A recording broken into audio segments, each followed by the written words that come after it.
Asia cup లో భారత్ పాక్ మధ్య రోజు రోజుకు వివాదం ముదురుతూనే ఉంది. మొన్నటి వరకు హ్యాండ్ వివాదం చెలరేగగా తాజాగా పాక్ బౌలర్ హరీష్ రావ్ హావభావాలు చర్చనీయాంశమయ్యాయి. బౌండరీ లైన్ దగ్గర భారత్ ను కించపరిచేలా సిగ్నల్స్ తో అభిమానులను రెచ్చగొట్టాడు. దాంతో ఫ్యాన్స్ కూడా రావ్ పై కౌంటర్ అటాక్ కు దిగారు.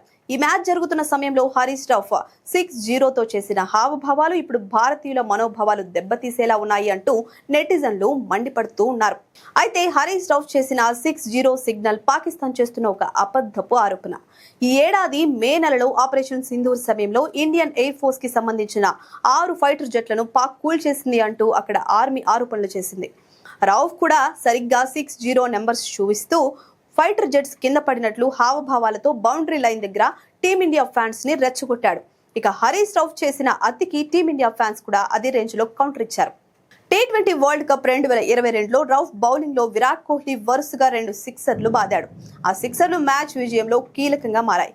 దాంతో టీమిండియా ఫ్యాన్స్ ఆ ఇన్సిడెంట్ గుర్తుకొచ్చేలా కోహ్లీ కోహ్లీ అంటూ స్టేడియంలో నినాదాలు చేశారు. అలాగే రావ్ చేసిన 6-0కి టీమిండియా 7-0తో సమాధానం చెప్పింది. భారత్ ఇటీవల కాలంలో పాకిస్తాన్ తో ఆడిన ఆఖరి 7 మ్యాచ్లలోనూ విజయం సాధించింది. పాకిస్తాన్ ఈ 7 మ్యాచ్లలో కనీసం ఒక్క మ్యాచ్ కూడా విజయం సాధించలేదు.